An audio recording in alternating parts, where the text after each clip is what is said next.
So for my final project, I decided to research racial sentencing bias and bail and how those two interact. I feel like this is a large issue that is currently in the criminal justice system, and there are things being done to reform it. So I wanted to draw attention to it because I have seen things in the media that have shown just how unfair it can be, especially the bail system and racial sentencing bias.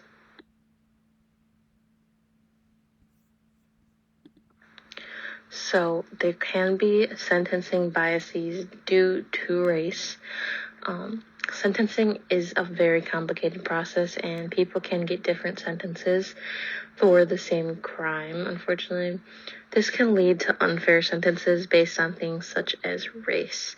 There are different kind of things that go into sentencing. This can be like previous criminal records or the crime committed, but also biases can find its way into sentencing, unfortunately.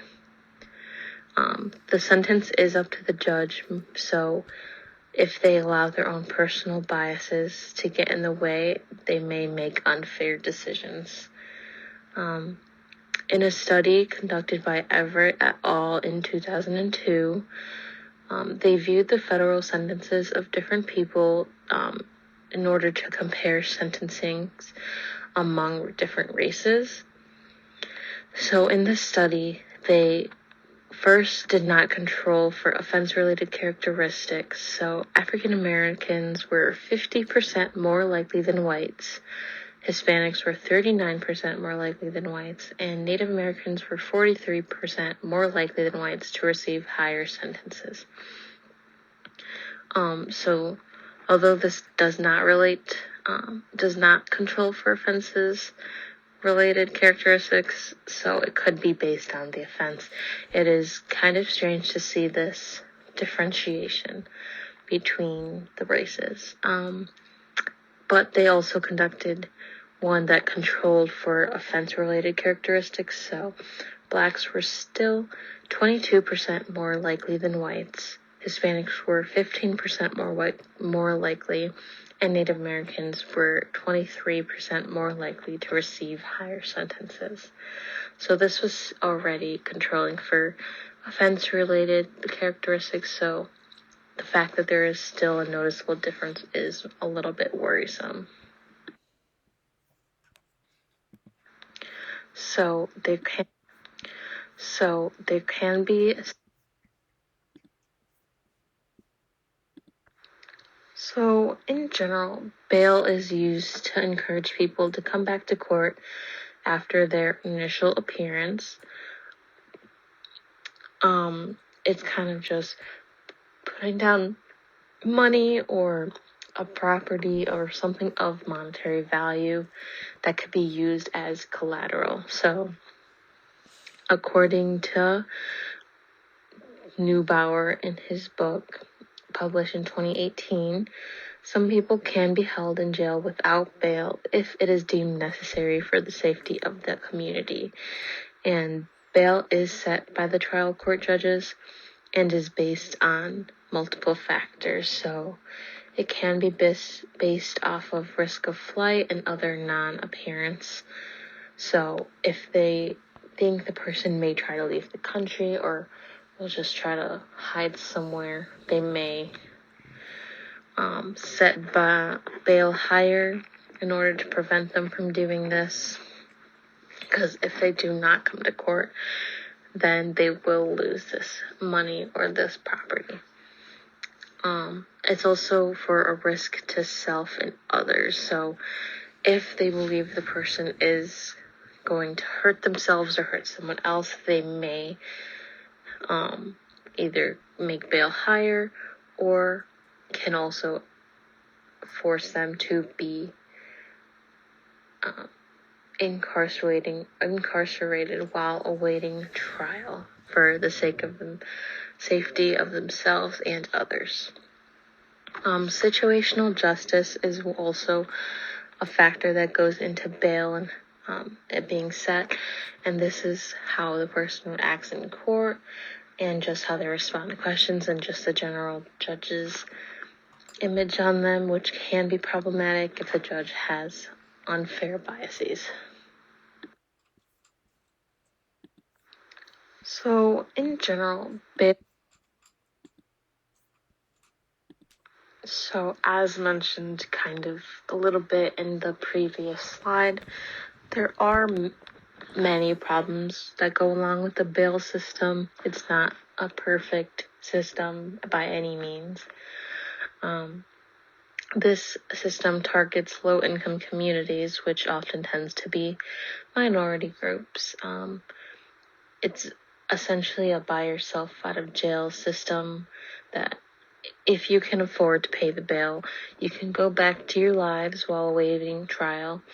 But those who are unable to pay the bail will have to stay incarcerated while waiting their trial, which can cause them to lose their jobs while being incarcerated and just ultimately mess up their lives.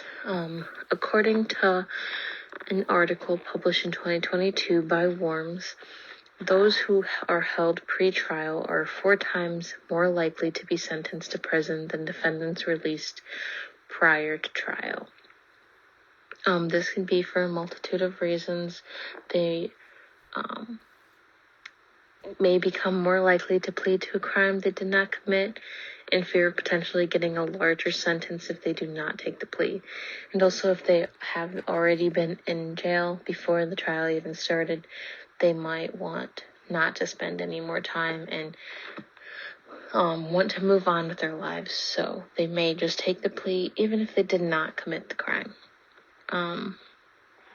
Again, according to Worms in his article published in 2022, Black and Latino men are frequently assessed higher bail amounts than white men for similar crimes, 35% and 19% higher bail on average, respectively. This is not a fair system, and this obviously needs reform, because if people are being charged different bails solely because of their race, it's uncertain how exactly to save this, because bails are set by the judge and their own kind of biases can come into play here. So, as mentioned,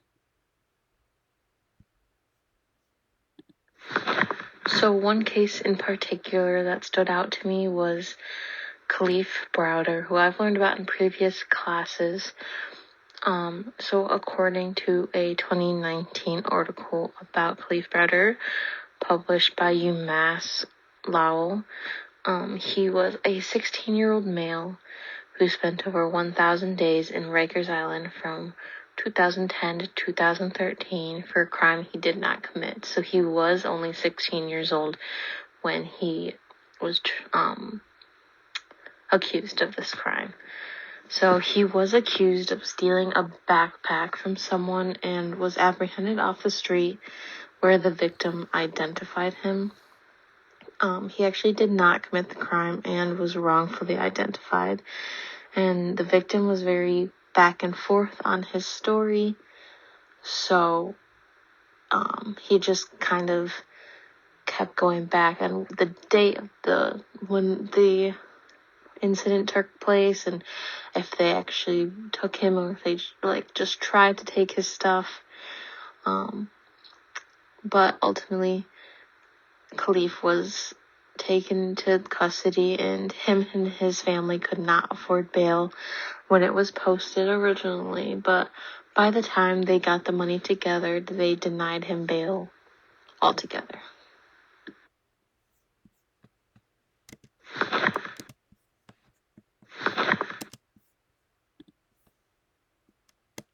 So more on Kalief Browder, still regarding the UMass Lowell article.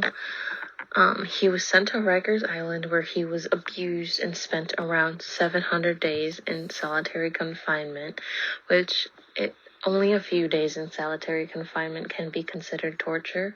So 700 days can affect a person immensely.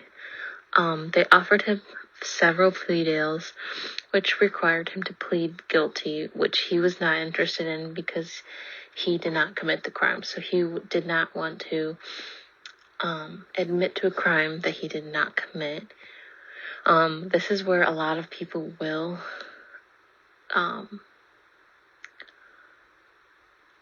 kind of just admit to a crime they didn't commit because they just want to get out of jail and just want to get it over with and don't want to go to trial. So this often occurs, and people will take the plea deal even if they did not do the crime. The prosecutor continued to ask for additional time, which kept pushing his court date back while he awaited in jail in Rikers Island. They just kept saying they weren't ready or they weren't prepared, and this was because the victim actually left the country, and they did not share this information when they found out where he went. And so they just kept pushing the court date back. And so eventually, 3 years later, he was released from Rikers Island as they finally realized there was not a case due to the victim leaving the country. Khalif was traumatized from his time at Rikers Island, unfortunately, which ultimately led to him killing himself at 22 years old. This time in Rikers Island severely messed up his mental health, and that is something he will never get back because it truly traumatized him for life.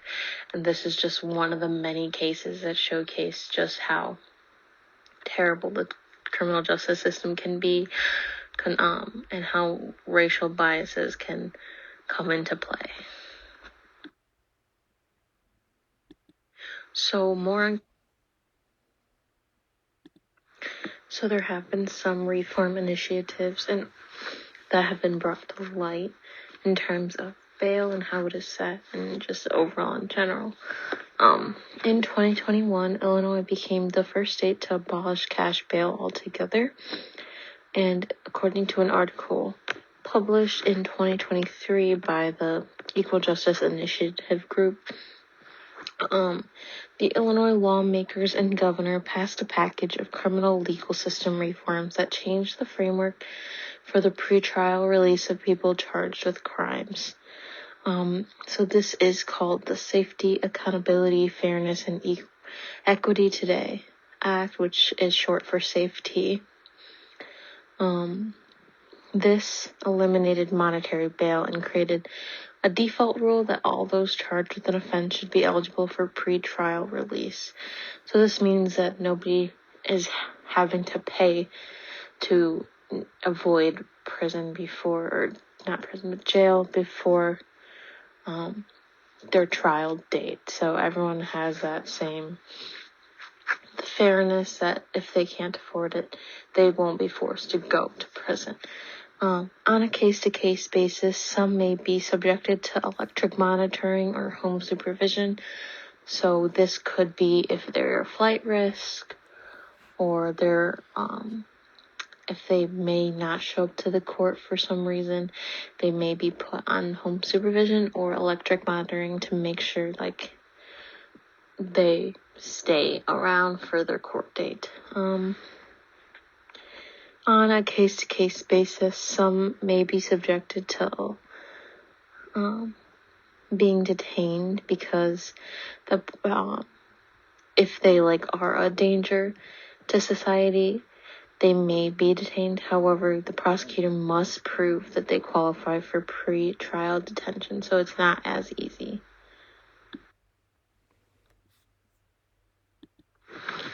Overall, I just believe that this is a problem that needs to be talked about, and I wanted to shine some light on it because there are lots of racial indiscrepancies in the criminal justice system, and I think these are starting to come to light.